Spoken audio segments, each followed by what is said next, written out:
Welcome to Griffonomics. Thanks for tuning in.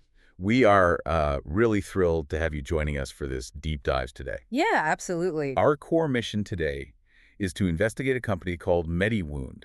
That's ticker symbol MDWD on the NASDAQ. Right. And we're tracking a pretty fundamental transformation here. We are looking at a business that is, evolving right before our eyes, It really is. transitioning from an R&D-focused biotech firm into a fully scaled commercial entity. And to give you a clear, objective picture of this transformation, we've pulled together a really robust stack of sources. We are looking closely at their Q4 and full year 2025 earnings transcripts. Essential reading for this. Exactly. Plus all the relevant SEC filings, so the Form 20F and Form 6K. We've also factored in their recent corporate presentations and several comprehensive strategic investment analyses. Basically all the heavy lifting so you don't have to. Right. The goal is to synthesize all of this data so you have a complete understanding of where this company stands today. And the core paradox of MediWound, the thing that makes this entire analysis so compelling to me, is that on one hand, you have a cutting-edge biodefense and tissue repair company. A very serious medical operation. Right. I mean, they're securing massive government contracts, they're treating severe combat trauma, fundamentally changing wound care, but their core technology... The absolute foundation of their pipeline. Yeah, exactly. The foundation is a complex mixture of enzymes derived entirely from the stems of everyday pineapples. Which is just wild to think about. It is. And it's exactly why analysts are paying such close attention. For you listening, this is a look at what the industry calls a de-risked growth play. Right, because clinical trials are notoriously brutal. Brutal. The vast majority of investigational drugs fail in phase 2 or phase 3, but MediWound currently holds a 14 for 14 clinical success rate. 14 for 14, that is not normal in biotech. It's not. And we're going to break down how they're leveraging that highly validated, nature-derived platform to shift from a $300 million niche market into a massive $2.5 billion market. So let's start right at the foundation of that platform. Let's look at the business model and the core technology itself. Okay. The fundamental science here revolves around a proprietary mixture of proteolytic enzymes. From the pineapple stems. From the pineapple stems, Yep. right. And to really grasp why this is such a significant leap forward, we have to look at the legacy standard of care it replaces. Which is pretty grim. It is. In cases of severe thermal burns, the traditional treatment is surgical debridement. The medical community often refers to this quite literally as cold steel. Yeah, cold steel surgery. It involves a surgeon taking a scalpel to physically cut away the dead tissue, or eschar, from a burn wound. And if we connect this to the physiological reality for the patient, the flaws of that cold steel approach are profound. Surgical eschar removal is entirely non-selective, meaning the surgeon, no matter how skilled they are, inevitably cuts away healthy dermis along with the dead tissue. Right. And that viable tissue is absolutely critical. It's the biological foundation needed for spontaneous healing and for minimizing long-term scarring. Plus, surgical excision requires an operating room, general anesthesia, and a highly specialized burn team. Not to mention the sheer physical toll it takes on the body. Yeah. I mean, looking at the clinical data on blood loss from the sources, the contrast is just staggering. The numbers are intense. They really are. The surgical removal of eschar averages 814.51 milliliters of blood loss. Oh, wow. To put that in perspective for you, that is well over 1.5 pints of blood. For a severe burn victim whose body is already in a state of profound physiological shock. Right, their system is already overwhelmed. Exactly. Losing that much blood during surgery is a massive secondary trauma. But MediWound's flagship commercial product, Nexobrid, reduces that average blood loss to just 14 milliliters. From over 800 down to 14. It's unbelievable. That reduction is an absolute paradigm shift for patient recovery times. Nexobrid is the company's commercial anchor right now. It's classified as a biological orphan drug for severe thermal burns. And just to clarify for those who might not be deep in biotech investing, an orphan drug designation is granted to treatments for rare conditions. Right. And for the company, it provides massive regulatory perks.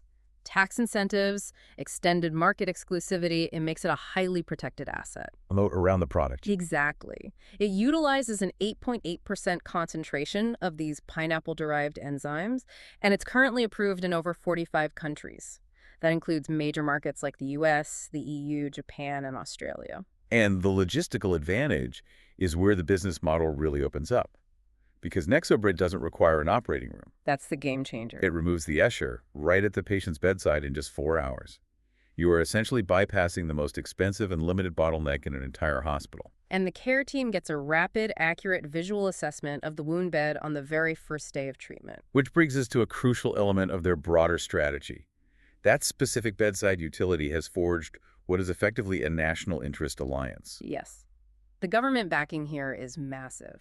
The U.S. government is pouring significant capital into this. We are looking at approximately $140 million in non-dilutive funding from BARDA. That's the Biomedical Advanced Research and Development Authority, and the Department of Defense. And non-dilutive is the key term there for investors. Right, meaning the government is funding the research without taking equity or diluting existing shareholders. It is essentially the military-industrial complex subsidizing their research and development. And it makes perfect sense when you consider the logistics of mass casualty incidents. Walk us through that. Well, in the event of a terrorist attack, a natural disaster, or an industrial explosion, local burn centers are instantly overwhelmed. Sure. There simply aren't enough specialized burn surgeons or operating rooms to treat dozens of victims simultaneously using scalpels. Because Nexobrid can be applied at the bedside by non-specialists, it completely alleviates that catastrophic bottleneck. It scales the response. Exactly. And this isn't just theoretical emergency preparedness. The real-world validation coming out of combat zones right now is highly compelling. This was a fascinating part of the filings. Recent data from the Israel Defense Forces analyzed thousands of documented combat casualties. They found that Nexobrid was clinically applicable in 71% of war-related injuries. That is a huge majority of cases. It is. And even more critical for military medicine, when applied to acute trauma wounds from blast injuries, the enzymatic treatment demonstrated a 90% reduction in embedded particles. Just pause on that specific detail for a second because it's wild to think about. Yeah. We were talking about literally dissolving the necrotic tissue around embedded shrapnel and debris. Right. So it can be safely cleared in a field hospital setting without complex surgery. It fundamentally changes field triage. And looking ahead, this government alliance has clear upcoming catalysts. What's on the horizon? A new BARDA request for proposal, or RFP, is expected to advance in the first quarter of 2026. This is highly strategic for the company.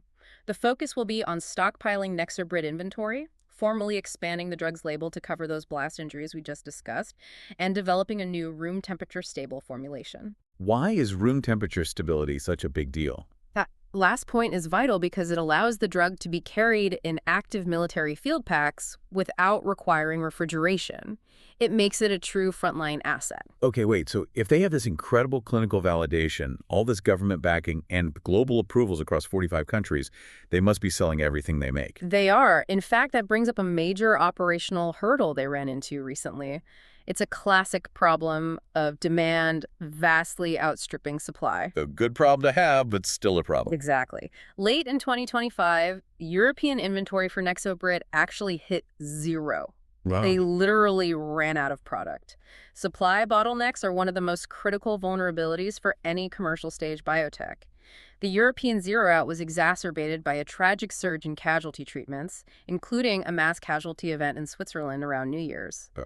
Dozens of patients required immediate treatment, and the remaining regional inventory was simply wiped out. Which means they had a life-saving, highly sought-after product, but couldn't physically manufacture it fast enough to capture the revenue or meet the medical need. Precisely. So how does a company at this stage resolve that kind of structural ceiling? They resolve it through infrastructure. And this represents the current strategic inflection point for MediWound. To break that bottleneck, they recently commissioned a new state-of-the-art sterile manufacturing facility at their headquarters in Yavne, Israel. The new plant. Yes. This is a CGMP facility, meaning it adheres to current good manufacturing practices. That's the highest global regulatory standard for pharmaceutical production. Right. The importance of this facility to their long-term valuation cannot be overstated. It increases their overall production capacity sixfold. A 6x increase in capacity changes the entire math of the company. Oh. So as of the latest reporting, this facility is fully operational, and they are actively manufacturing product, but they're just building up inventory, right? It's sitting in a warehouse waiting for the final green light. Correct. Commercial distribution from this expanded facility is dependent on final regulatory inspections by the European Medicines Agency and the FDA. And what's the timeline on that? The company expects to call for these inspections around mid to late 2026. Before they can do that, they have to collect mandatory 3- and 6-month stability data. They need to prove that the enzymes coming out of this massive new facility perfectly match the chemical profile of the original drug. Makes sense. And once they get those regulatory green lights, the financial implications are massive. With that expanded supply, projections indicate their gross margins will drive up to roughly 65% as the revenue mix shifts heavily toward high-margin commercial sales. That margin expansion is the first major catalyst. But the second, and arguably much larger catalyst, involves taking this validated enzyme technology and pivoting into an entirely different medical vertical. Right, because severe burn care and military biodefense are critical, but financially speaking, the global burn market is essentially a $300 million niche. Yeah, right. Okay, so they have the government and military burn markets cornered. But $300 million is still a relatively strict ceiling for a publicly traded company. How do they take this exact same pineapple-derived enzyme and turn it into a multi-billion-dollar business? They do it through their investigational drug, Escherex. This Wow. targets the chronic wound debridement market. We are talking about shifting from a $300 million total addressable market to a $2.5 billion A market. totally different scale. Completely. And to understand why analysts are so focused on this, you have to look at the pipeline strategy. Escherex utilizes the exact same active pharmaceutical ingredient as Nexobrid. Which is why the pipeline is considered uniquely de-risked. Exactly. The global regulators, the FDA, the EMA, they already know this exact botanical manufacturing process. They know the safety profile. They know the mechanism of action. The foundational science is already a known entity. The difference is simply in the formulation. Escherex uses a lower 5% enzyme concentration, and it's optimized for daily outpatient use. So a patient could use this at home? Yes, or in an outpatient clinic. It is specifically designed for chronic, hard-to-heal wounds. We're looking at indications like venous leg ulcers, diabetic foot ulcers, and pressure ulcers. And the reality of living with something like a diabetic foot ulcer is an absolute outpatient nightmare. These are wounds that can stay open for months or even years. So looking at the clinical data, the way ARX performs against the current standard of care is a massive discrepancy in efficacy. Huge discrepancy. The legacy standard of care in this space is a product called Santal. It's an older collagenase ointment, but it is an absolute financial powerhouse. It generated $372 million in 2023. Yet when you look at the head-to-head trial data from the sources, the contrast is stark. In a standard 2-week evaluation window, ARX achieved 63% complete debridement with an average time to complete debridement of just 4 to 5 days. In Santal. In that exact same 2-week window, Santal achieved 0% complete debridement. Zero. It typically takes Santal somewhere between 4 to 8 weeks to do what the Escherex formulation is doing in a matter of days. That is a fundamental disruption of the treatment timeline. Yeah. Oh, and the data also showed that Escherex demonstrated a 100% reduction in biofilm for patients who tested positive at baseline. A critical metric. For anyone unfamiliar, a biofilm is essentially a microscopic, slimy fortress that bacteria build to protect themselves from antibiotics and the body's immune system. Right. Breaking down that biofilm is a massive competitive edge for preventing severe infections in these chronic wounds. Which brings us to the pivotal Phase 3 value trial currently underway. This is the catalyst that will determine if they can capture that $2.5 billion market. They're actively enrolling 216 venous leg ulcer patients across roughly 40 sites in the U.S. and Europe. And for those tracking the milestones, there is a crucial event approaching in late 2026. An adaptive interim sample size assessment. Yes. Let's translate that for a second. Please do. An adaptive interim assessment essentially means that halfway through the trial, once about 65% of the patients have finished treatment, the researchers get to peek at the blinded data without ruining the integrity of the study. If the math shows they need a few more patients to prove it works with absolute statistical certainty, they can adjust the trial parameters on the fly. So it's an insurance policy for the trial's statistical power. Precisely. And if this Phase 3 trial is successful, the financial projections are highly compelling. Independent research projects that Escherex could reasonably capture a 22.3% market conversion rate. Which translates to what, financially? In practical terms, an estimated $831 million in peak U.S. sales alone. And you know that projection has weight because of the sheer industry validation surrounding it. The companies officially backing these clinical trials with research collaborations are the absolute titans of global wound care. Big names. We're talking about Bebron, Coloplast, Convatec, Essity, Solventum, Moonlight, and MiMedx. When that many massive entrenched competitors line up to support an investigational trial, they clearly see the writing on the wall. They recognize what the future standard of care looks like. It's a strong clinical narrative, but as with any strategic analysis, we must ground this in the immediate financial realities. All right, look at the numbers. Looking at their full year 2025 performance, there is an interesting divergence. Despite all this clinical momentum and government validation, MediWound's reported revenue actually dropped. They posted $17.0 million for the year, down from $20.2 million in 2024. That immediately jumps out. Yeah. Wait, they have incredible real-world combat validation, global approvals, and they are building a 6X facility, but their overall revenue for the year actually fell by $3 million. Correct. That doesn't add up on the surface. Yeah. Did the inventory zero out in Europe cause that entirely, or was something else at play? The decrease was primarily driven by external macroeconomic factors, specifically the protracted U.S. government shutdown we saw. That political gridlock delayed federal budget approvals across the board. Consequently, it delayed the initiation of new BARDA development contracts and impacted planned product sales to their U.S. commercial partner, Vericel. It perfectly highlights the double-edged sword of relying so heavily on public-private partnerships.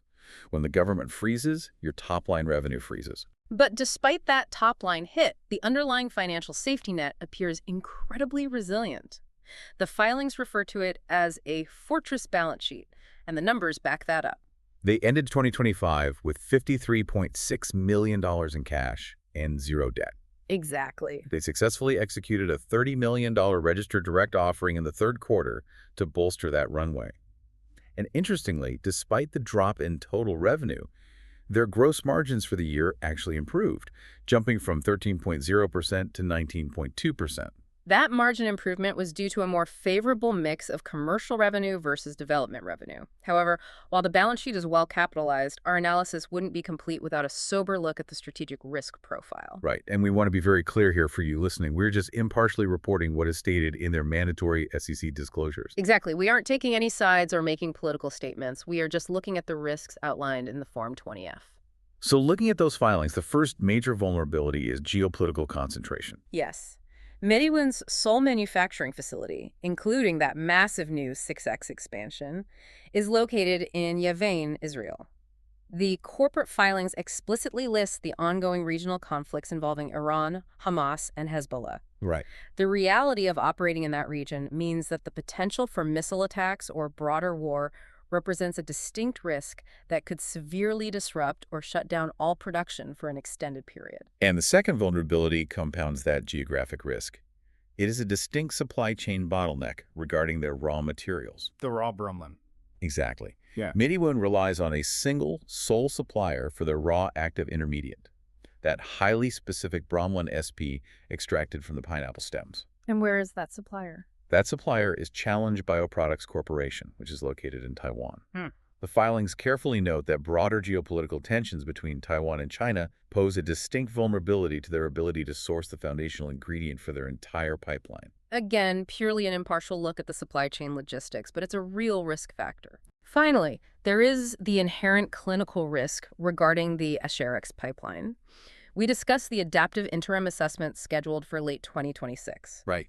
If that assessment determines that more patients are required to maintain the necessary 90% statistical power, management has transparently indicated it could delay the trial's completion by roughly 6 months. And it comes with a price tag. It does. It would cost the company an additional $10 million in R&D expenses. So, synthesizing everything we've unpacked today, we are looking at a company with a revolutionary nature-derived technology. They have massive non-dilutive government backing, a clear 6X manufacturing scale-up, and a strategic pivot aiming at a $2.5 billion market. But they also have very real geopolitical supply chain and clinical milestones to navigate over the next 18 months. What is the final verdict on the overall investment thesis based on the sources? Synthesizing the strategic outlook, the core thesis remains one of de-risked growth. Analysts currently maintain a reaffirmed buy rating for the company. Management has issued aggressive but calculated guidance, targeting $50 million to $55 million